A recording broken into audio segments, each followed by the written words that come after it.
Hello, and thanks for joining us for another episode of the Edinburgh Northern Cockerel cast, episode 10. In fact, Michael, how does it feel to reach a mini milestone? It's good, although it does mean 10 weeks of lockdown. But, it's nice to have actually managed to come up with the content for 10 episodes. So I'm looking forward to many more. Sure, yeah, I mean, as much as we hope everyone's enjoying them, I think it's fair to say we'd rather not be doing them over meeting up in person. But certainly looking forward to chat with this guest. Excellent. Well, you're completely right there, Jason. It's a real pleasure to actually bring you today's guest, and it's one that we've both been looking forward to having a chat with, if only because this one is someone who has a lot to say as opposed to your hosts. Hailing from deepest, darkest Yorkshire, our guest today is a former club captain, former coach, technically current player despite injury, and still finds the time to moonlight occasionally as the artist formerly known as BJM. Considered the best scrummager in the lower East leagues mainly by himself. He's as comfortable waxing lyrical about Greek philosophers as he is torpedoing a bottle of wine in the bunker. And he likes to spend his weekends alternating between growling insults and not-so-veiled threats at the opposing front row, as well as being a diligent father. We're very welcome to invite you onto the cast tonight, Northern's very own raconteur, John Leatham. How are you, John? I'm good. What an introduction. Thank you very much. We were worried it was going to be a bit too long, but... No, it was just, there's some nice stuff in there. Good, thank you.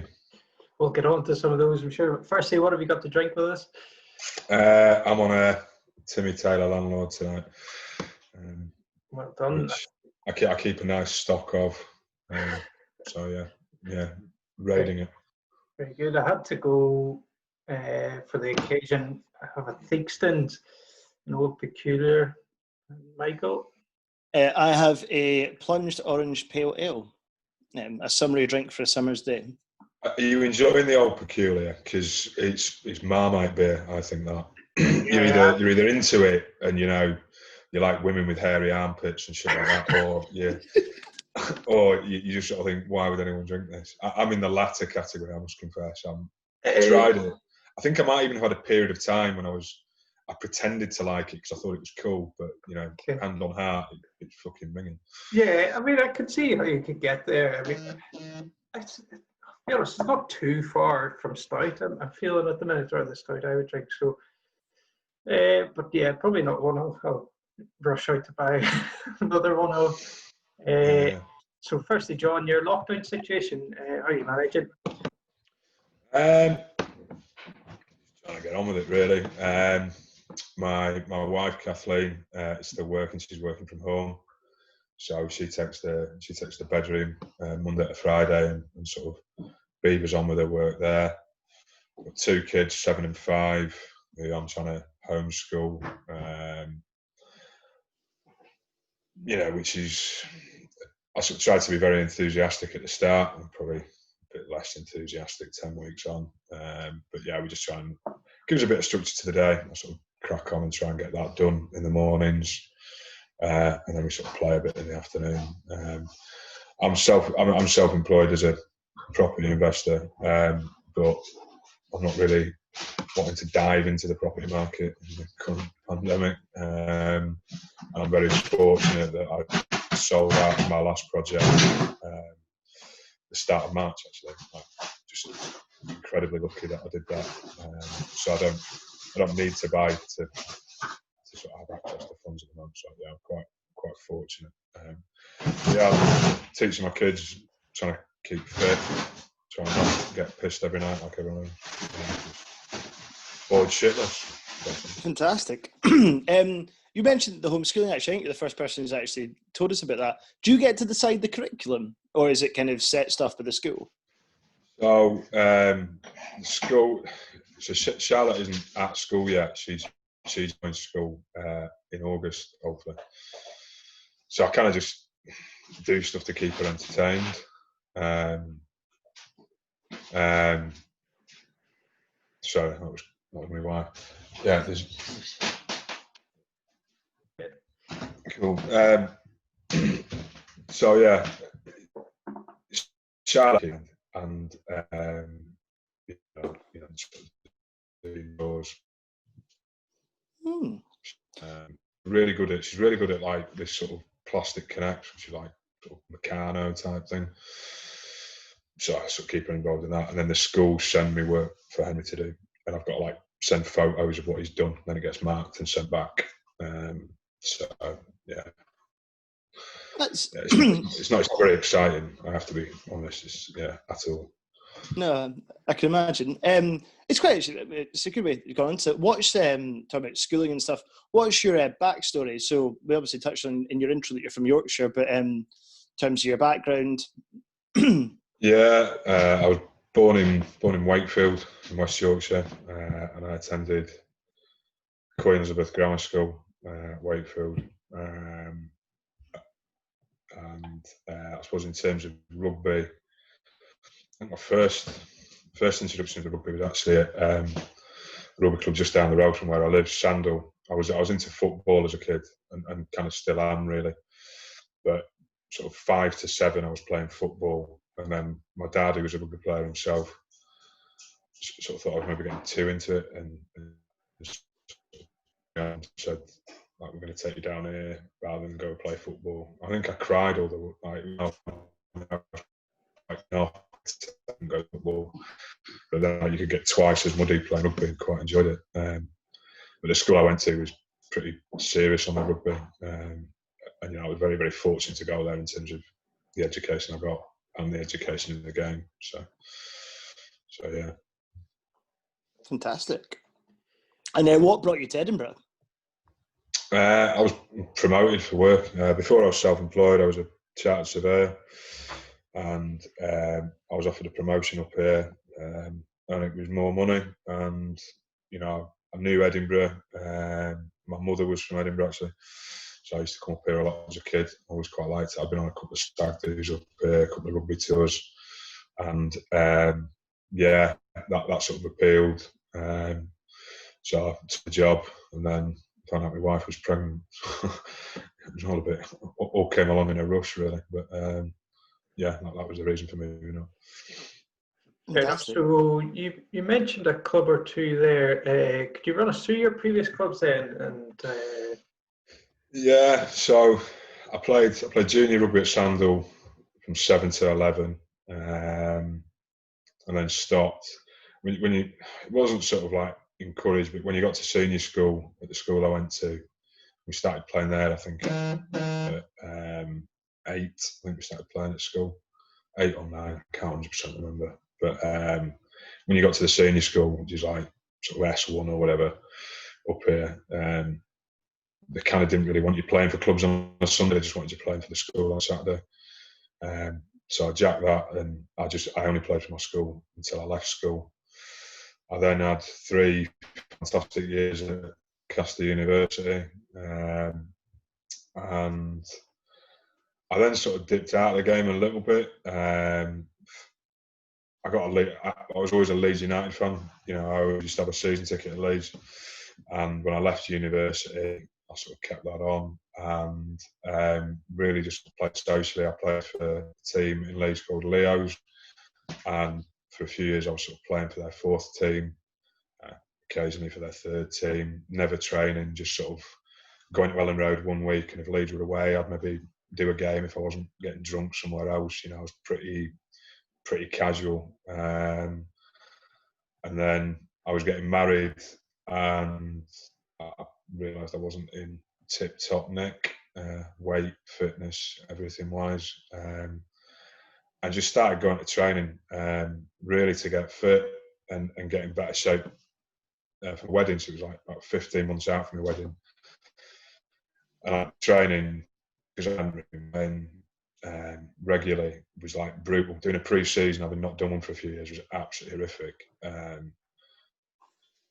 In sort of 3 or 4 months, sort of sticking with the training, I'd jumped from the 4th team to debuting for the 1st team. And over the next sort of couple of years, I mainly played for the 2s, and I wasn't always available on a Saturday because I still kept up the Leeds season ticket. But if there was, if the starting front row wasn't there, I'd play 1s, but I mainly played 2s. And sort of got the bug back to sort of start taking it a bit more seriously when I was in my sort of mid-20s. and then obviously up here and Northern. Fantastic. Excellent. You touched on that. So you talked about moving to Edinburgh for work and stuff. How did you learn about the best club ever, and when did you join? So I joined in the summer of 2012. It was 2 days. I had my first training session. 4 days after I moved up, and I knew about Northern because we toured the Leo's fourth team. I think 3 times up here, always playing against Northern. Seemed like a decent set of lads, seemed like a decent crack. They'd actually come down and toured at our place once as well. And I sort of hoped that by joining, it seemed like a friendly, good club. And I kind of just hoped, going to Edinburgh not knowing a soul, maybe I'd have made an impression, or people might just recognise me or whatever from those tours, and it might be an easier in. So that was the reason for joining. Yeah, certainly. I remember a cheery chap in a brown leather drinking jacket coming to tour Northern with old Leo's. Then when we returned, the favour that summer, he sunk a yard of ale in about 50 seconds out in front of his own clubhouse before I took about 3.5 minutes with my own attempt. So I'm assuming he was drawn back to Northern because we had Theakston's on tap at the time. Although we've since lost the Yorkshire Brood Ale. What would you now say is Northern's unique selling point? It's quite easy. I think some rugby clubs, the first team sort of takes priority. The first team can get a little bit big-headed. There's normally cliques in rugby clubs. There's normally things going on. And like from the get-go, it was very clear to me that wasn't the case at Northern. I think that's quite a unique thing, and it's kind of passed on from generation to generation. Build a station, and if you're benching for the twos or you start with the ones, you kind of treat the same, and no one sort of thinks of themselves as too big for their boots. And I think that's just it's good guys, isn't it? It's a good atmosphere. Quite a special one in that regard. And for me, that's its huge unique selling point, because I genuinely believe that's quite rare in rugby clubs. Good to hear. So luckily for you, our mystery guest appearance we had planned to drop in here has fallen through, possibly because you got wind of it and introduced her to an ear infection. However, we'll ploy on with some listener questions in her absence. Michael? Are these legit listener questions? Because I've heard my questions that I never asked plagiarised from your mouth. These are you got Trump out there saying fake news and stuff like that, and your journalistic integrity didn't even last 3 episodes. I mean, geez, what world we live in. No, these are genuine. All right, okay. These are genuine questions. So the first one is from @wife of a Northerner. Is it true that on one of your first dates you feigned a cigarette break to disguise a little emotional moment while watching Shawshank Redemption? Yeah, that's true. Went outside for a smoke and a cry. Yeah. But I love that film. It's sort of, it's not a guaranteed tearjerker, but every now and again, catch you on the wrong moment. You well up a little bit. And I didn't know her that well. I didn't want her thinking I was soft. I've never found myself at the cinema feeling need to go out for a fag to have a wee cry to myself. That's excellent. We were at the cinema. We're watching it in her front room. So obviously I just that would be quite extreme if I left to go cry. Yeah, that would be very extreme. I agree. That's the way I've got it in my head, to be honest. Do you always cry when you watch The Shawshank Redemption? No, not always. The worst one is like occasionally if I watch Forrest Gump, I'm like, when he's like talking to Jenny at the grave, I full on like streaming sometimes, which is ridiculous. Also, it's kind of weird, like when you go watch like cinema at the kids cinema. Normally, I try and fall asleep. I'm normally hungover to I'm trying to find an easy out to sort of like entertain them. sometimes on them you'll find yourself sort of welling up just because you're like this horrendous ball of emotion, having just got hammered the night before, and just, why am I crying at a cartoon? This is ridiculous. Yeah. I feel an alternative podcast coming on, Jason, kind of emotive movies by John Leatham. Yeah. Just film you watching Up, crying into the camera over a bottle of whiskey. We'll move on. So the second question from @CoolCalf. I can recommend a specialist to overcome your arachnophobia if you're willing.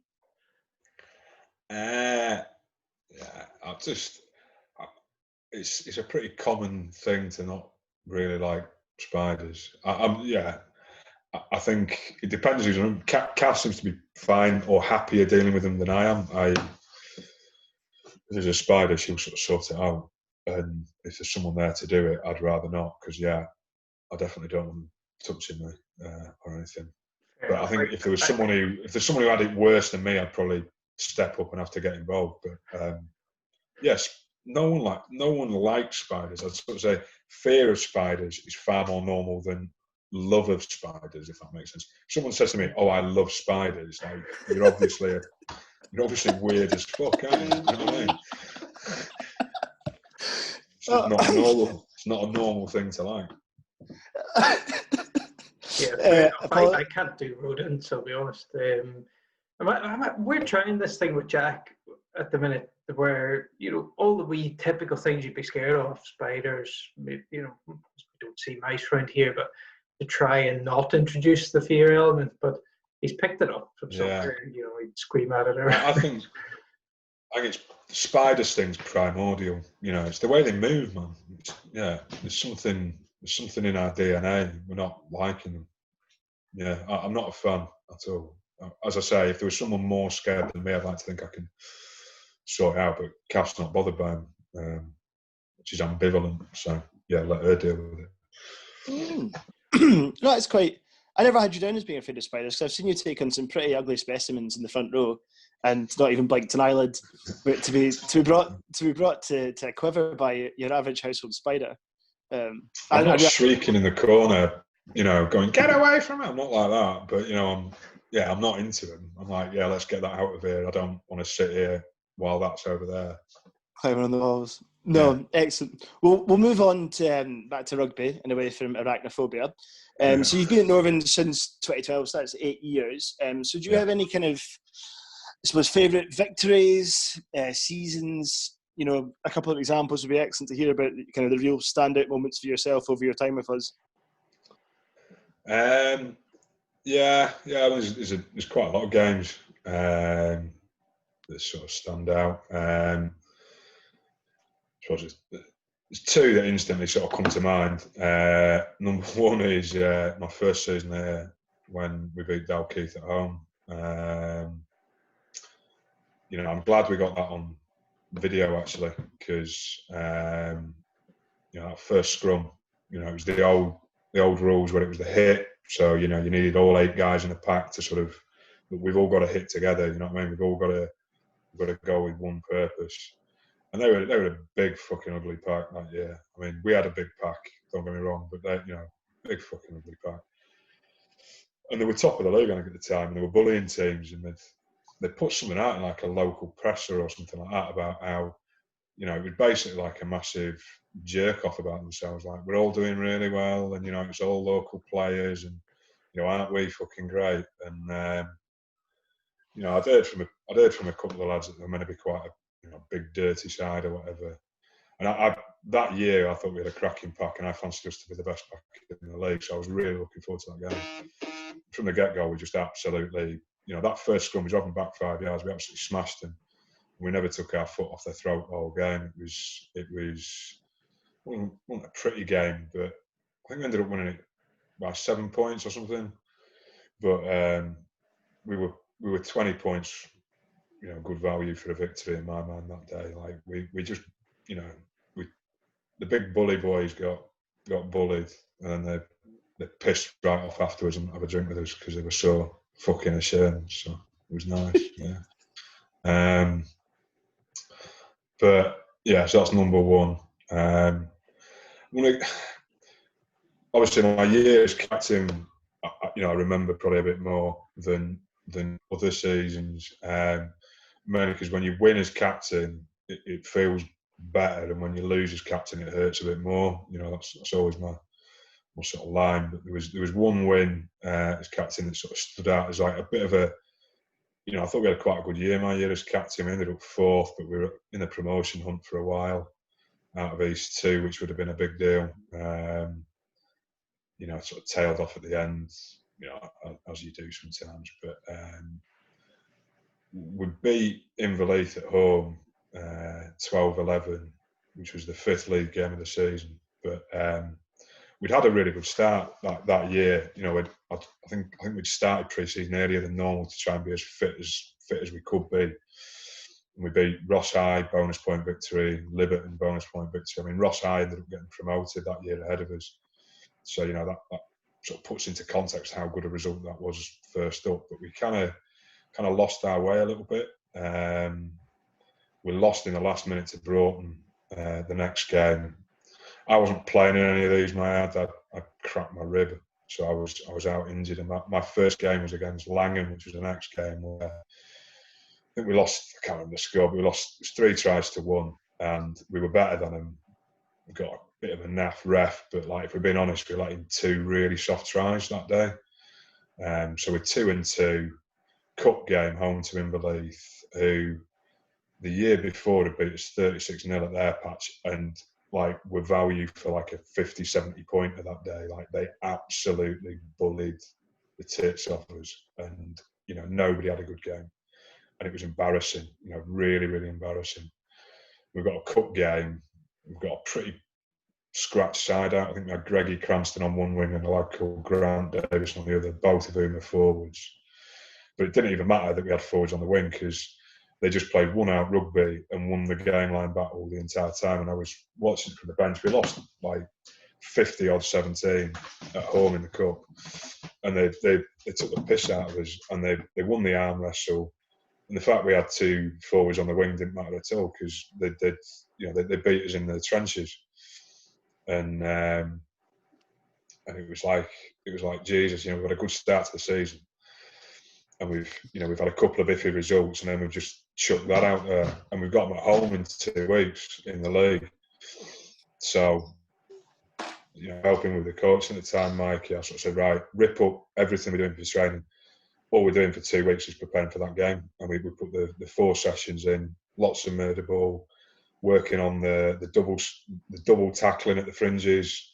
If they're going to play their one-out rugby, we need 2 men in the tackle every time, 1 high, 1 low. Don't let them get over the game line. And we put a lot of work into it for 2 weeks. And then selection comes around that week, and I'm looking at the team, and I'm like, we've got a few, unavailabilities here. We've got a couple of injuries there. I think it was either the night or the morning of the game, and Roy Coughlin, who was one of our better backs and our first choice place kicker, pulled out with an ankle injury. And I just remember going to the game, just feeling like this was going to make or break the way that we were going to behave that season, the tactic I wanted us to be. And I know I'm sort of fond of a bit of a pre-match speech, but I think I was nervous before that game. I was worried about how it was going to impact. I was worried about the fact we were missing quite a few bodies. I don't think Spills played that game. I think he was unavailable for some reason. We were missing some key players, and they just put 40 points on us. So you're not even going in with this, your gun strong side. And I can't remember what I said in the changing room, but I know it was one of my better ones. There was a lot of the shirt and everything. And we started like an absolute train. I got a try. I remember when Colin was playing 10, and Colin's a good player. Colin's going to play like a centre who's going to take it right to the line if he's ever going to offload. So I ran an inside line off him, and he ran right hard at the line, just right at the last minute inside ball. And I was not, I've never been fast, but it was such a good pass. I've trotted in pretty much on a post from sort of 12 yards out. And we were up at half time, but they got a couple of penalties and that. I think we were 11-7 down going into the end of it. like sometimes at Northern, we've all been in them games where you just think, fuck me, today we're just not going to win or whatever. But that game, it wasn't just me that sort of felt it. You could feel around you, the lads knew we're going to fucking win this game. And we were winning the arm wrestle time after time after time after time. And everything that had gone wrong 2 weeks previously about just letting them have easy yards, we were stopping them dead, absolutely stopping them dead. And we got a bit of momentum. And we were just playing really, we're doing to them what they did to us. We were playing one-out rugby, but winning over the game line, winning over the game line, winning over the game line. And 3 minutes from the end, doing that, they'd narrowed right up. It went wide, and I think it was Simon Trotter went over in the corner with 12-11 up. We're going to do it. It's 3 minutes to go. But I think the thing I loved most about it was we'd lost to Broughton, a few weeks previously, where we chucked it in the last minute, not controlling the game. We caught the ball off the kickoff, and I don't think the area of contact moved 5 yards. It was just red ball, red ball, red ball, red ball, red ball. Boot it off the fucking pitch, put that in your back pocket. Thank you very much, and stuff you. You know what I mean? It was great. I loved it. Loved every minute of it. And You've managed to give me goosebumps, because I remember that really vividly. Particularly talking about the preparation for it. The idea of the chaos zone, which was anything that moved between the scrum half and their first pod was getting hit. Which is Jason's kind of dream match to play in. It's actually one of the games I didn't play in that I actually have really fond memories of watching and the emotions of it. And that season when you were captain, obviously, I remember I didn't really play at all actually because of my shoulder, coaching with it and stuff. That was really quite a good Northern side. I think there were some good players. Yeah, we're lucky that year. Yeah, unlucky not to actually end up going up in the end because of I think it was that game at Ross High away when we ended up putting out 15 boys, which kind of cost us, which is a shame. No, I think we had opportunities outside of that, but that's the beauty of a big league season is you get what you deserve, don't you? The good luck should sort of even out the bad. You end up where you are, and only you can change. True. That's true. So I suppose moving away from seasons and victories and stuff, I know you've scored a few tries. You've just mentioned one just there. Do you have a favourite from your time at Northern, maybe out with that one? I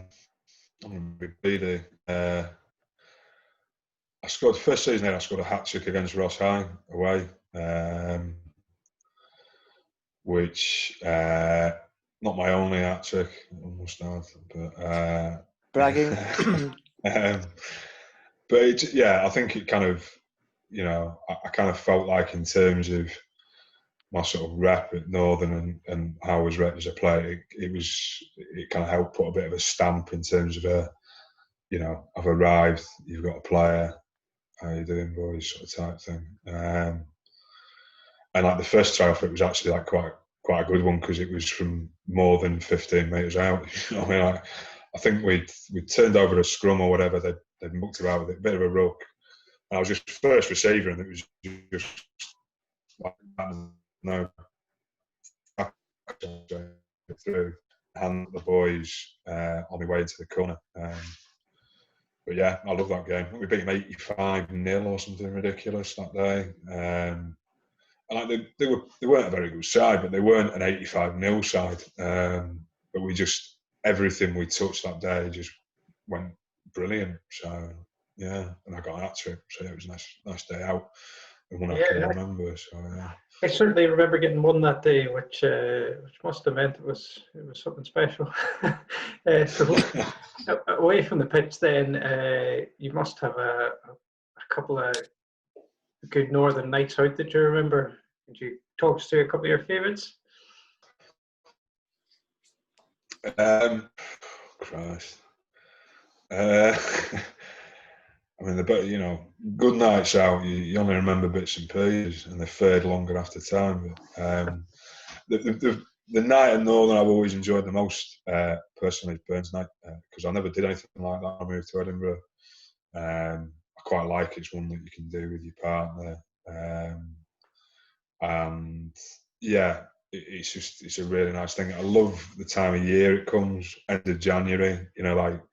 Like that post-Christmas sort of lull, and both in terms of money and weather's crap, and it's a nice little date in the calendar to look forward to. So yeah, I would always sort of say Northern Burns Night's always well worth going to. It's quite interesting you touched on Burns Night. It's actually the first time I met your wife, where she had spent, you were doing the Toast and Toast of the Lasses, and I'd been roped in, I think by Jason actually, to doing the Immortal Memory, and so Kath comes with this very prepared speech, and you'd lost yours. Yeah, well, I'd left it. I think I'd lost it in the taxi, or I left it at home. I can't remember which. Yeah, and spent the 40 minutes before it kind of trying desperately to remember it, which I think was a highlight. Yeah, but it's all right on the night, isn't it? You know. So, John, on the spot then, you've obviously played loose head for us through most of your time. If you had to choose another couple of players to make up your favourite front row at Northern, who would they be?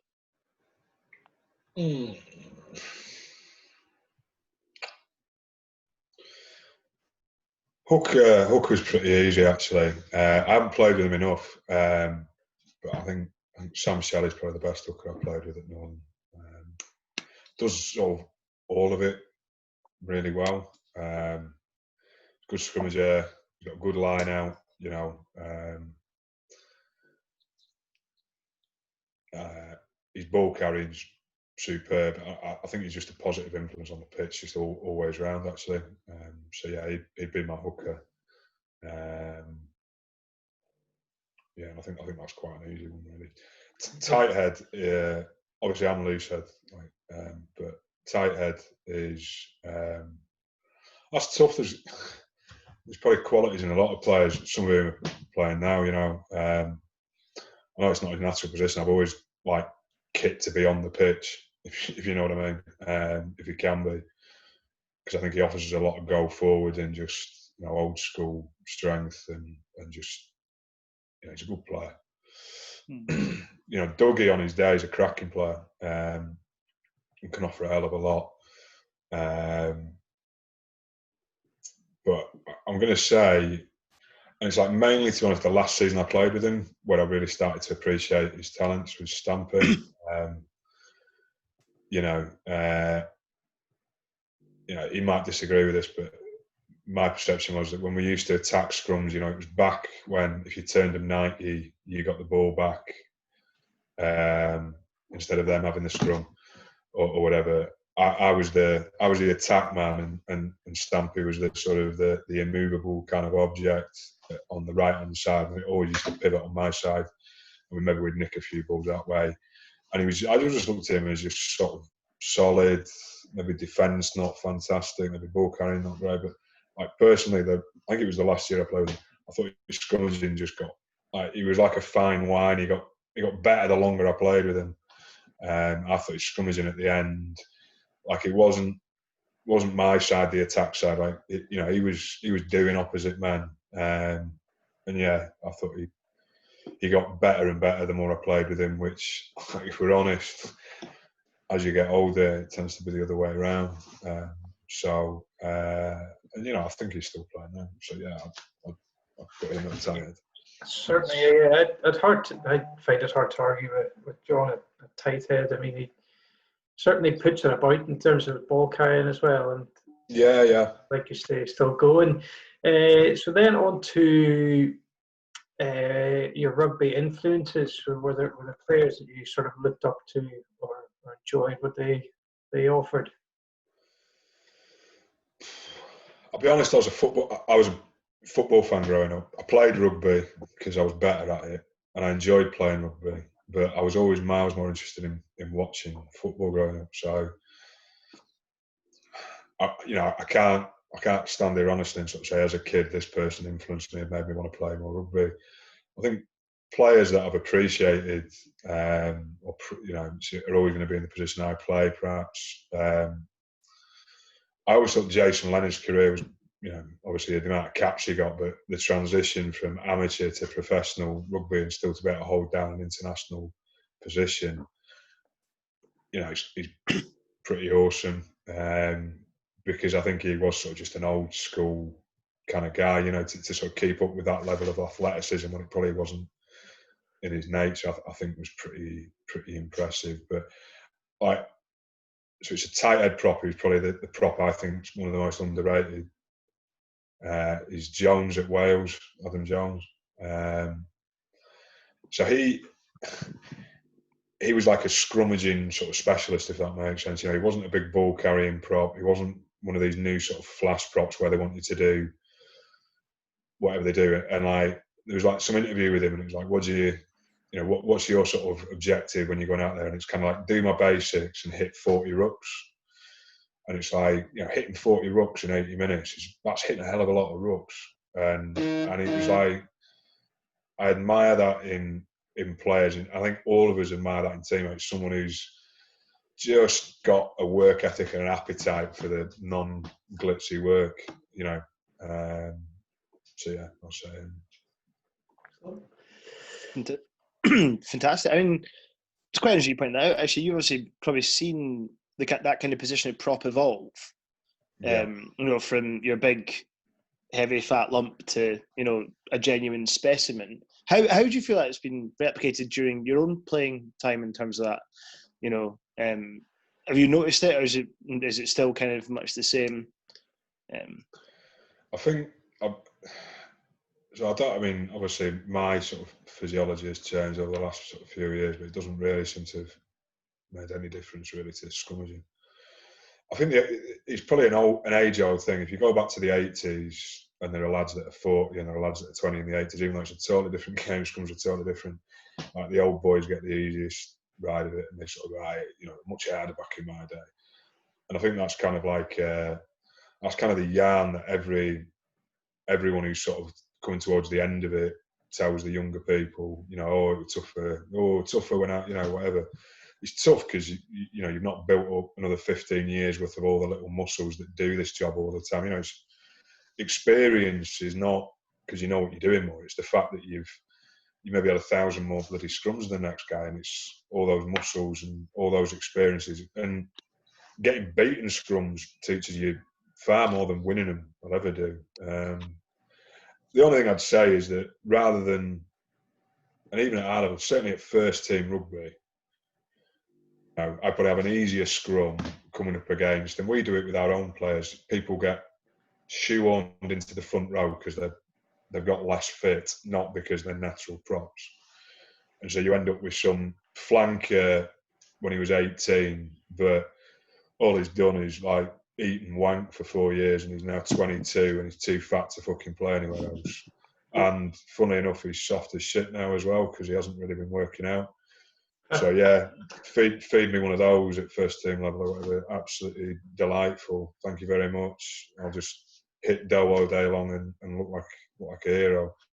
But it's not the same sort of test. Whereas if I played maybe second team rugby, I might come up against some 44-year-old silverback gorilla who fucking gets his Zimmer frame out from ruck to ruck. But he's like hitting you like fucking Spetsnaz kicking your fucking door in at scrum time. Do you know what I mean? It's like, so you just don't. You don't know. I think I've probably easier job playing prop at first team level than second team level. To be honest, at least you can rely on your second rows a bit more. No offence to guy in the second team, but you've got a consistent work base and relationship with your second rows to at least know what you're going to get throughout the game. And you're probably going to come up against younger lads who are less experienced than you and are therefore not as good. In the way that when I was 19, 20, I remember at university we used to have a Saturday team where we'd play other teams' third and fourth teams. And I got absolutely torn a new arsehole a couple of times on those Saturdays, like hung over to bits, student, good, probably about the weight that I am now, actually, maybe slightly heavier. I was a lot lighter than what I was when I was a senior rugby sort of guy. And I just got absolutely munched in terms of scrum time. And I was a cocky little fucker then as well. I can remember sort of like, it used to be the hit still, and like I'd try and like headbutt the guy in the way in, even though he was like old enough to be my dad or whatever. trying to get something going, just something. And yeah, I wouldn't take it lying down, but you learn off it. You do, it teaches you stuff. If only that, God don't let that happen to me again. I need to work harder. You know what I mean? Excellent. So we obviously had a couple of questions halfway through the interview there. I think we've got a few more still, Michael.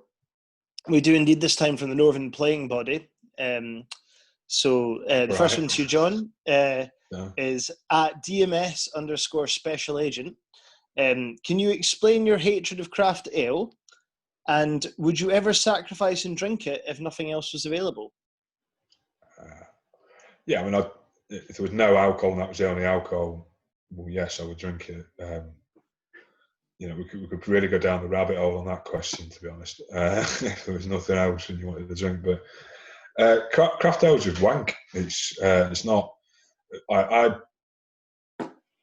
It's kind of like if you left a 14-year-old in charge of a brewery, really, and he wants to make it as alcoholic as possible because it's cool. He wants to add all these different things into it because he thinks it's cool. And basically, what I want something flat. I don't want fizz in there. That's like a big no-no for me on my ale. I want it flat, preferably room temperature, a little bit creamier. Might be nice. And I want it to really not taste of lots and lots. I want it to taste like beer, you know, quite mild. And I want it to taste better after I've had 8 of them, rather than something that is too much after 2. So yeah, it's just a nonsense. It's just an absolute nonsense in my view. Fair enough, yeah. So the next one in from at ENRFC president. So according to the bloke at Clovinston ABC wearing the bodysuit, which Northerner has the hardest punch? Jacob apparently got the hardest punch that day, but I still think the guy was wrong. So Jacob's never stepped into the ring and had a fight. So. Yeah, well, right. The guy said Jacob had a harder punch than me, but I'm still. It's only one man's opinion. Fair enough. Excellent. And the final listener question, if I can just dig it out here, which is from at Front Row Union. Do you live rent-free in the Earlston Props Head? Not this season. Yeah. This is... Yeah, I do. Yeah. To be honest, that was one of my favourite ones. Wearing lifting blocks, jumping in the line, and absolutely killing that kid was shitloads of fun. I think did he not go off and they brought someone else on to play against you, who then also went off, or the scrum still continued? I can't remember the exact ins and outs. I'm pretty sure they. At the risk of sounding like a big head, which I always try not to do, my marker of a game is you want to get on. If you can get onto the third tight head to play against you, you've really fucking had a good game. Like, you want to see, and the third tight head to play against you is always dog shit. I mean, that is, you know, what those German kids at the end of World War II that they had in. They basically gave them they gave 12-year-old kids bazookas to have a go at Russian tanks. You know what I mean? That is the third prop is that little child. You know what I mean? Like they've you know, you've seen off number 1, you've seen off number 2. He's normally actually a decent-ish sort of prop. Sometimes he's a guy who's not fit enough to do 80 minutes, but he can actually scrummage. Like, the moment you've got rid of him and you're on to number 3, I mean, you know, you're on to piss and win basically. In a big fucking city, yeah, he's always the funnest to play against. That's I'm slightly cruel. I'm not going to take it easy on him either. You know what I mean? He's going to probably put him off for life. I didn't actually, you know, I had some really high hopes for this episode, John, but I did not think you would have yourself comparing yourself to a T-44 tank versus a Hitler Youth 12-year-old with a Panzerfaust in the rubble of Berlin, which is, you know, that's tremendous. And actually completely accurate to some extent. So the final question from us, I suppose, is what are you most looking forward to when life returns to normal once the lockdown ends? Got a pub. Go to the pub. Yeah, I miss just being with the lads, basically. I miss my old company. yeah, I want to sit in a boozer for like 8 hours and get fucking smashed with the boys. Oh, yeah, that's it. Don't really care where it is. I've got Dalkeith to do it. Can't argue with that. So next time on the Cockerel cast, we'll be speaking to father and son duo Ian and Ross McCann to find out exactly what went wrong with the middle two siblings. So join us for that special. For now, though, I'm Jason Thompson. He's Michael Mawdsley. And thanks, John, for joining us and taking the questions in good spirit. Stay safe, and we're looking forward to your straw pedo bottle of wine to celebrate the pub's reopening one day. Cheers, lads. Cheers, John. Thanks very much. Cheers.